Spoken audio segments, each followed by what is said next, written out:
Utilizarea banilor ca formă de plată datează din primele zile ale civilizației umane. Inițial, monedele erau folosite în comerț ca mijloc de schimb. De-a lungul timpului, bancnotele sau chitanțele au apărut ca o metodă de plată mai convenabilă.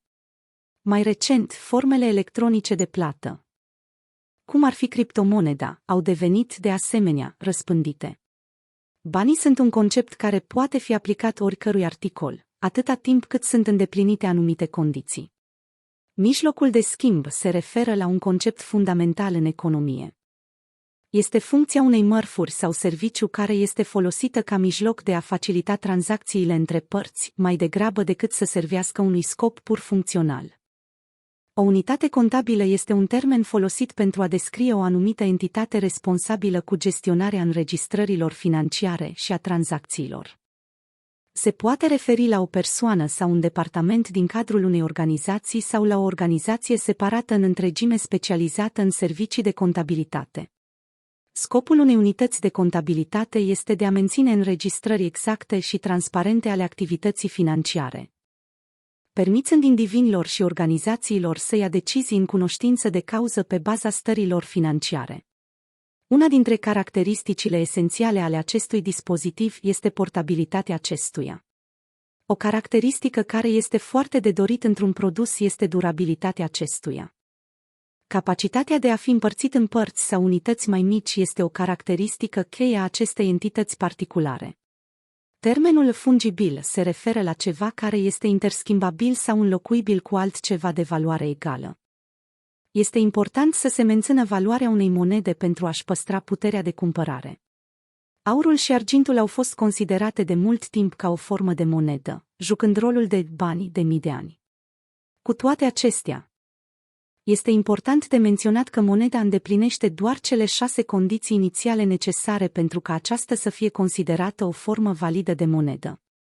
Bogățiile autentice ale unei persoane pot fi măsurate prin cantitatea de timp și autonomie pe care o deține. Banii, pe de altă parte, sunt doar un instrument care stochează energia economică până în momentul în care este necesar pentru tranzacții. În trecutul îndepărtat a existat trocul, iar mai târziu monede din scoici au început să fie folosite în comerț, iar apoi monede din metale prețioase precum argintul sau aurul. Vechiul obicei românesc de a pune banii în ochii morților provine din mitologia greacă veche.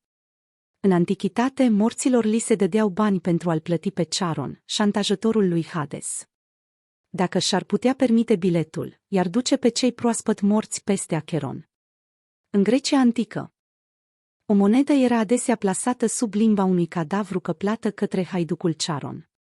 Cei care nu puteau plăti au trebuit să rătăcească 100 de ani pe malul râului Galben. În trecut, istoricii antropologiei economice credeau că banii au 4 funcții principale: mijloacele de plată, cel mai cunoscut concept, unitatea de cont, depozitul de valoare și standardul de plată amânată.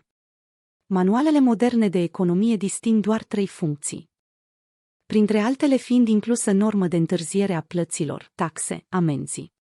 De-a lungul istoriei a existat un discurs amplu referitor la diferențierea diferitelor funcții, în special atunci când se consideră bani. Deci banii sunt în mod obișnuit priviți ca un activ utilizat pentru plată. Deseori au un ban în spate la active mai profitabile, cum ar fi bonurile de trezorerie. Termenul capital financiar este mai cuprinzător, cuprinzând toate funcțiile monetare și lichiditatea. Conform interpretării expansive a banilor, așa cum este prezentată de concepția substanțială a lui Carl Polanyi, un obiect trebuie să îndeplinească doar una dintre funcțiile comune asociate banilor pentru a fi clasificat ca obiect monetar.